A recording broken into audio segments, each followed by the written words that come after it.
Thank you, Assemblywoman. I was thinking your son's wearing his shirt, or your shirt. I was going to wear my shirt that says, "Well-behaved women rarely make history."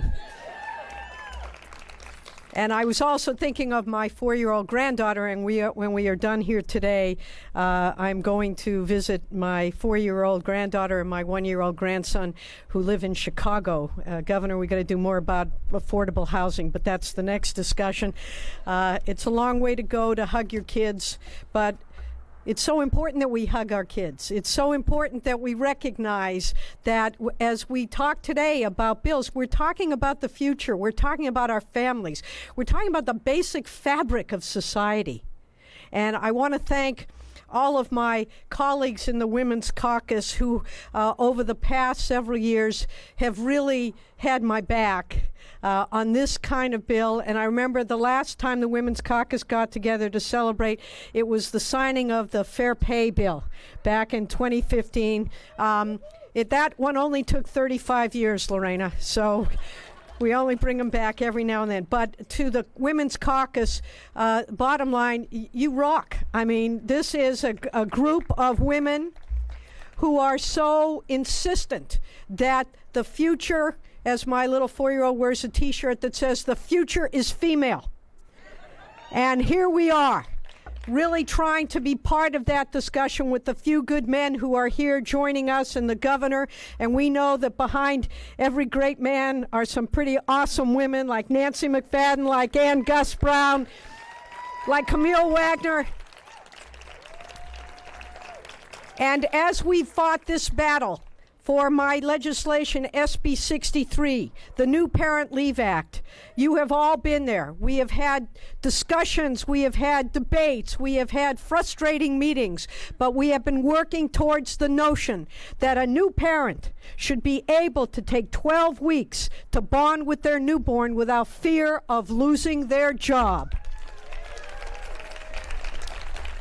Because my little grandchildren remind me, as I look at the hard work of my daughter and her husband in their commitment to raising children who are going to be able to have all the tools necessary to go out in this extraordinarily difficult world and to be able to meet the challenges that are before them. And they can only do that if they have the support at home.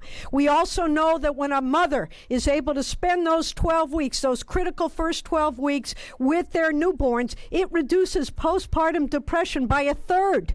Can you imagine being able to eliminate a disease or a healthcare problem by 1/3 just by giving parents, giving someone the opportunity to spend that time to love and nurture their newborn? And we know, thanks to my son-in-law and many other of the men here today, that men want to be part of raising their families. And we want them to be, because we know that creates a lifetime bond.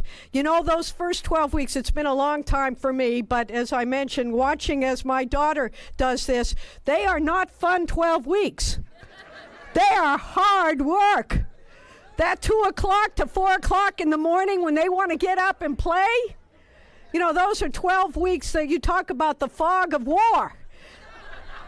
This is the fog of children. They don't eat when they're supposed to. They eat too much. They eat too little. You're not sure. You change your diaper, and you know right after you change it, they're going to soil it.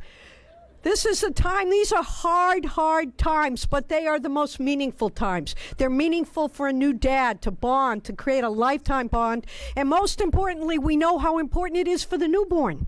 Those first 12 weeks are critically important. And it's also critically important that those 12 weeks a child is not in a daycare situation because their immune systems haven't developed. They need to be home. We want them to be home. And as a result of this bill, if you work for a company of 20 to 49 employees, and most low-income women, that's where they work, they will be able to take those 12 weeks without fear of losing their jobs. They'll be able to access paid parental leave, which California was the first state in the country to do.